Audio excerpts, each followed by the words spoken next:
Hey everyone, it's Susan with Sharksploitation Sunday, and I'm coming at you with a review of a new movie. It's called The Black Demon. Do you like your Megalodon movies sprinkled with a little bit of the supernatural? I mean, that's kind of new, right? Well, this one is definitely for you. But first, before we get into it, I'd like to remind you to hit that like button and subscribe. I really thank you for all the support. Of course, if you're interested in purchasing my book, Encyclopedia Sharksploitanica, you can always find the link to purchase in the description box below. All right, enough about that. Let's get into it.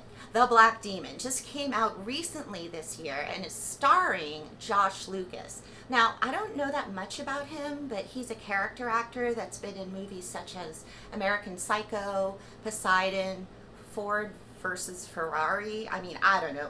The only movie I know that I've seen with him in it is American Psycho. I don't really remember him being in it, but bless him, he's got a starring role in his own Megalodon movie, and I mean, who wouldn't want that, right? This movie is directed by Adrian Grunberg, and it's about a mythical shark that's sent down from an Aztec god for vengeance against destroying the environment. And you know that this is an environmental statement movie, right? I mean, we even get like a really depressing environmental catastrophe montage later in the movie, so it makes sure that you get the point. Not only is this Megalodon just like big and badass and scary, but it also causes hallucinations and kind of weird LSD trips. So, okay. This movie gets right into the action, and you get to see the shark right away, which I always appreciate. So it kind of opens with these divers that are going down to plant a bomb on an oil rig, and one of them gets sucked into that LSD trippy thing I was talking about, and he's seeing all these weird aquatic creatures, and then wham, bam, he gets eaten by the Megalodon.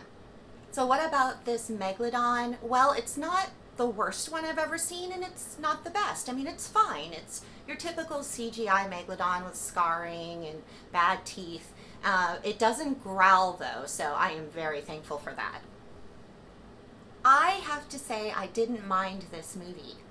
It's not my favorite movie I've ever seen, but it's actually kind of entertaining, and I didn't mind it. I'm not mad at it.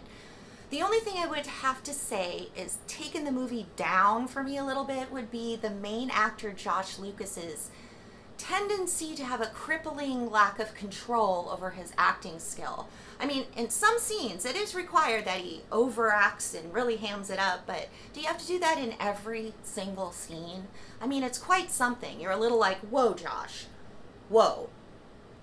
Paul takes his beautiful family. He's got a Mexican wife, half Mexican children. He brings them to a beautiful Mexican town in Baja, and it's kind of locked up and shuttered and semi-abandoned.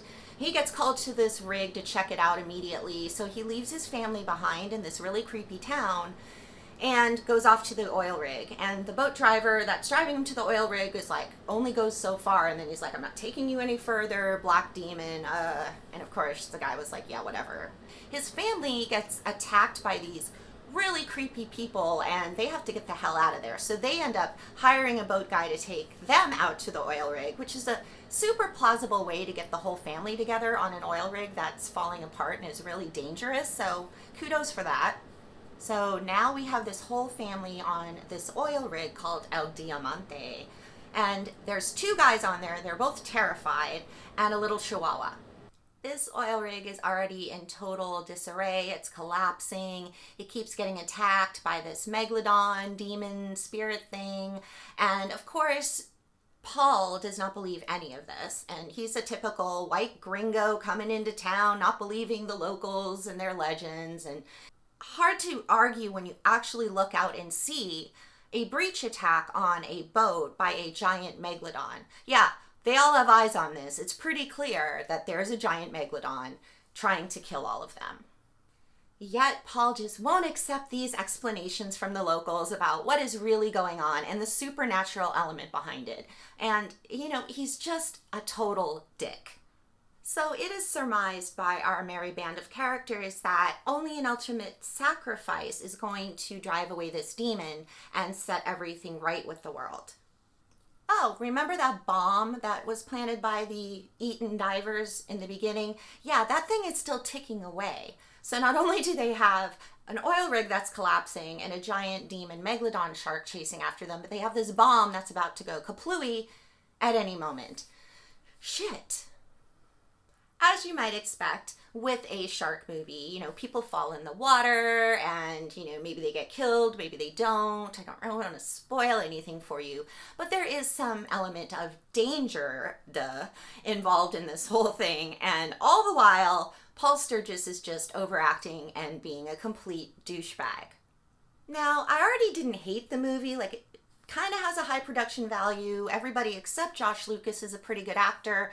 But what did surprise me was it got a little complex, and there was a little twist that came towards the end of the movie. So you find out that Paul Sturgis is not only just an ignorant gringo, but he also has more responsibility for this catastrophe than we originally thought. So I'm not going to spoil it, but just know that this guy he's a dick. Now, does the Black Demon hold its own against things like the upcoming sequel to The Meg, starring Jason Statham? That's coming out in theaters on August 4th. I'm going to answer that with a resounding no. No. This movie isn't going to hold up to something like that. Have you seen the trailer for the Meg 2? It's bananas. Absolutely bananas. And I highly recommend that you check it out as soon as you're done watching this video, which will be right now. So thanks for joining me. I'll see you next time. Bye.